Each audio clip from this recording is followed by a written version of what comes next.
Marty's not here, so I don't know whether somebody wants to nominate somebody else to be the chair. I'd nominate yourself.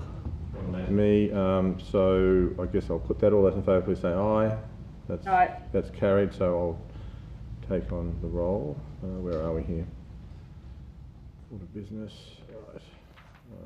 So we've got nobody to co-opt, so I can't co-opt anybody. We do have a leave of, we have apologies from Alderman Zuko and from Councillor Coates, and we have nobody that we can co-opt. Would somebody like to move the confirmation of the minutes of the open portion of 21 June? Thank you. Alderman Thomas. All those in favour, please say aye. Aye. Those against say no. That's carried unanimously. Consideration of supplementary items. I don't believe we have any. Does anybody wish to indicate a pecuniary or a conflict of interest? No. Does anybody wish to transfer any agenda items? No.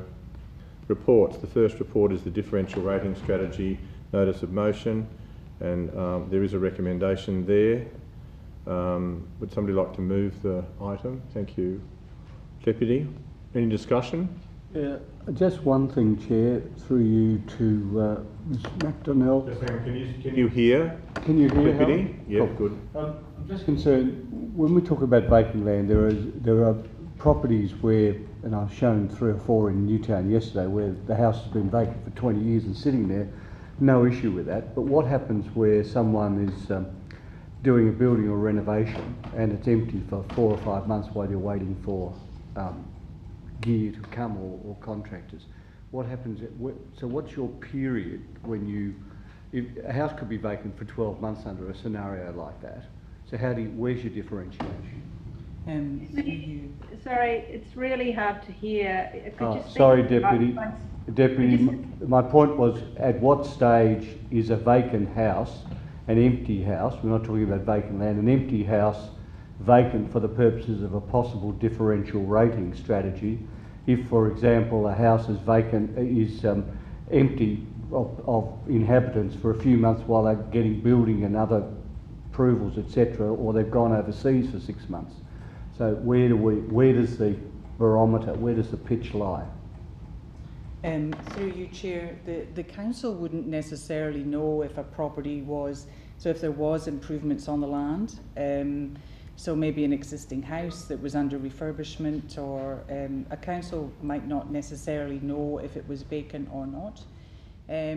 But in the intention of where it was vacant lands, there was no improvements at all on the land, the council, the trigger for council to determine would be based on the Valuer General's determination of the valuation of the property. Okay, so we're not talking about a house that's just sitting empty. No, if a house was just sitting empty, so the owners had gone overseas, or the owners might have vacated for a short period of time, the council wouldn't necessarily know that that was actually a vacant property. What if, for example, a house that I was shown yesterday that is behind a bush that has been vacant for 15, 20 years? What would we do in the circumstance? I'm assuming in a situation like that, we would want something to happen. So what would trigger that? Would it be somebody advising council, or what? How would we get to know that? And I'm assuming, Deputy, that's what you're trying to pick up on. If someone is, as in this house, in a city, vacant, dilapidated for 15, 20 years. Exactly, yep. Through you, Chair, the council would only know if the Valuer General had actually changed the valuation use on the property from, say, commercial or residential to vacant. But also we would know if the property owners stopped paying the rates. Oh yeah, no, let's use for example that the house sits there, the rates are kept paying, but the house, for all intents and purposes, isn't helping the housing crisis because it's sitting there empty.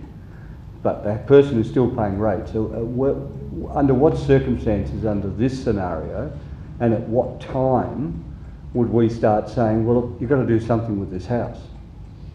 Yes, through you, Chair. The council would only know, so we wouldn't know it was... so if I tell you tomorrow that this house, and give you neighbours that can verify no one's lived there for 15 years, What is that the sort of thing that you're looking for, Deputy? Because I've heard there's 5 of them in this very close vicinity, all the same, haven't been lived in for years.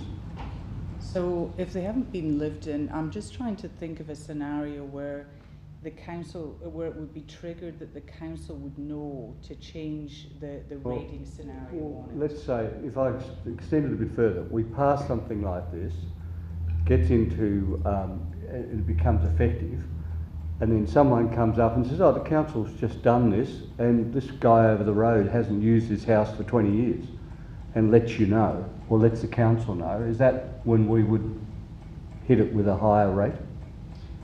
So it would depend on the council's decision in respect of how properties generally will be rated under this scenario. So is in an example where we were advised that the property was actually in some way derelict and not, then the provisions under another piece of legislation, I think maybe I'd need to provide further advice on that, might actually come into play.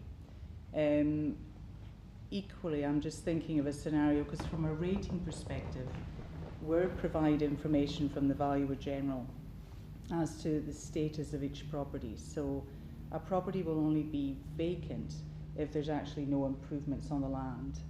So then it will be considered a vacant property.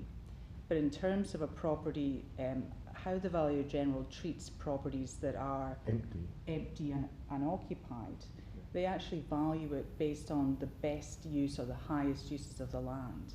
So even if there was a property there but the property was unoccupied, it would still be classified as residential or commercial, depending on the nature or whatever land use it actually had, and the council would then rate it accordingly. So through the chair, through to the deputy, aren't you trying to pick up this situation, Deputy, where you've got years of vacancy? There's not a situation where they're waiting to build or they've gone overseas. It's a clear case where the house is just abandoned. Is that what you would try to pick up under this notice of motion? Well, the notice of motion through you, Chair, was really, I mean, it's looking at short stay accommodation in residential areas and a different sort of rating system, but my specific ask was to look at vacant land, which I think the report covers to some degree. I know with derelict houses too, obviously there's a need to try and use those, either derelict or vacant for, you know, a period of time for whatever reason. So I would hope that was looked at when this, because I mean this would be picked up in the recommendation at the moment. I'd like also, if Alderman Thomas has made his point, just if I can suggest an amendment. And I appreciate the report from Ms McDonnell and her staff. I'd suggest that you know, the recommendation is pretty light on in a way, and I would suggest that the intention is really to get home the point that we want incentives to develop on like the inner city residential areas, but also disincentives for people to have short stay accommodation in residential areas as well. So if we can add a part 3, that in order to both ensure housing stock is retained and to stimulate development, the council commit to finding incentives through clear rating strategies in order to provide incentives to build on vacant residential land and to significantly higher rates for short stay in residential areas. So you'll send that through to somebody, Deputy, as Yes. part 3. Did you move that? No, I haven't Alderman yet. Thompson? I'm happy to, but I'm still... Oh, the Deputy, you moved it, so I moved it, so you yeah. can amend Chair, it. I'm still not... I still don't think we've covered off this issue of the houses that are left empty No, so I mean, my question is do we have the power to do anything about them anyway? Rating situation. I know, I understand, but there would, I mean, you could put a, or I mean, the staff could perhaps take this on notice, that you could put a clause in there which refers to long-term unoccupied properties being considered for differential rating, and work out how to do it later, because if it's in the policy, then at least it's in the policy. I'm happy to add that in. I think that's a really good idea. Yeah, okay, thank you. So would you want to make, would that be part 4? Yeah. Yes, we can make that part 4, so just give me the words again. Long-term unoccupied properties be considered for a differential rating. Yeah. Strategy? Yeah, differential rating strategy, yes, good, thank you. Through you, Chair, I am happy to take that one on notice. I do recall doing some work in 2018 on this issue, and it was determined at the time that we couldn't use the rating system to address dilapidated or unoccupied buildings, because there is no valuation code, because the Valuer General still determines the value of those properties and their classification on the highest and best use of the land, even if they may be unoccupied or derelict. But there's certainly other legislation that we could look at, and I'm happy to take that notice and provide a further report. Just so we've captured it, I appreciate that, just so we've captured it, if somehow the Deputy's Part 4 could say through a rating strategy or other means available to the council. That's what we just said. That's been put in there. Okay, so any further discussion on this? So we now have 4 parts. Is there any further discussion? If not, I'll put the recommendation as amended. All those in favour, please say aye. Aye. Those against say no. That's carried unanimously. Thank you. Now I've got to try and get this to work. Come on, it's not going to work. It's frozen. Okay. Can I have that thing? Thanks. We're up to so 6.2, petition seeking Electopol Save UTAS Campus Inc. So happy to move that, Chair. Yeah, thank you very much. Is there any discussion on this? It's pretty much. Yeah, just a question to whoever's covering this. We have yes and no, and is there any chance for a clause to say whether somebody doesn't have an opinion on this? You know, so either yes or no, or uncertain. Undecided. Undecided? Yeah, it's a good idea.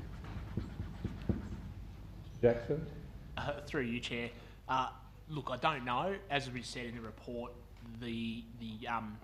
when an elector poll is run in conjunction with a local government election, it's the electoral commissioner that ultimately determines. It's the electoral commissioner that ultimately determines the process. But look, we can certainly raise that with the electoral commissioner. Yeah, I think yes. If we could add a part 5 that the case for undecided be raised with the TEC. Okay, thanks. Has anybody moved this? I'll move it. Deputy moved that with a part 5. Thank you. Any further discussion? No, I'll put that. All those in favour, please say aye. Those against say no. That's carried unanimously. 6.3, the Legislative Council Select Committee. Now, Alderman Thomas has got an issue with part 2 of 1. So before anybody moves this, perhaps Alderman Thomas, you'd like to explain it to the Deputy? Yeah, Deputy, my concern with the way it's expressed at the moment is twofold. One, it should read engagement rather than accountability, because it can be very easily misconstrued as being a reference to us having a principal issue with the Act. Now, the Act was an Act of Parliament 20 plus years ago, and Parliament may decide to change it at some point, but this was about engagement, the failure of the University Council to engage. But having reflected on it during the day, it's still not the principal issue of the many issues that people have raised. So you picked it up in your resolution that you presented to the council, plus the various council papers, and I think that's the basis of the report, not this Roman 2, which I think should be deleted. So you're suggesting that the Roman 2 be altered, or it's be removed. I did think have the word engagement rather than accountability, but it's still not necessarily the principal issue. There are a whole heap of issues that have come up, so I think just remove it, rely on the papers and your resolution. I agree with the part 2 through you, Chair. I just wonder, like the papers that we have don't really talk specifically to the points that the Select Committee are interested in. I think they should be used as background, but I look forward to seeing a more comprehensive report from the CEO. Yeah. Okay. So, is somebody prepared? Sorry, Deputy. Oh, sorry. I mean a comprehensive response. Should the council wish that? Okay. So, would somebody be prepared to move it with part 2 deleted? Roman 2 of Roman part 2. 1. Yeah, sorry. Roman 2 of part 1 deleted. You're happy to move it, Deputy? I can, if you like. Yeah, sure. All right. So, is there any further discussion on that? Okay, I'll put that. So that's 1, Roman numeral part 1 and 2, and with the expectation of a more comprehensive report, should it be approved by council. So I'll put that. All those in favour say aye. Aye. Those against say no. That's carried unanimously. Where are we up to? So this is 6.4, lease of Mariner's Cottage. Happy to move that. Thank you. Alderman Thomas, is there any discussion on this? It looks pretty straightforward to me. This looks like a very good use of the land and the cottage. You happy with that, Deputy? Yes, Yep, okay. thank you. I'll put that. All those in favour please say aye. Aye. Those against say no. It's carried unanimously. 6.5.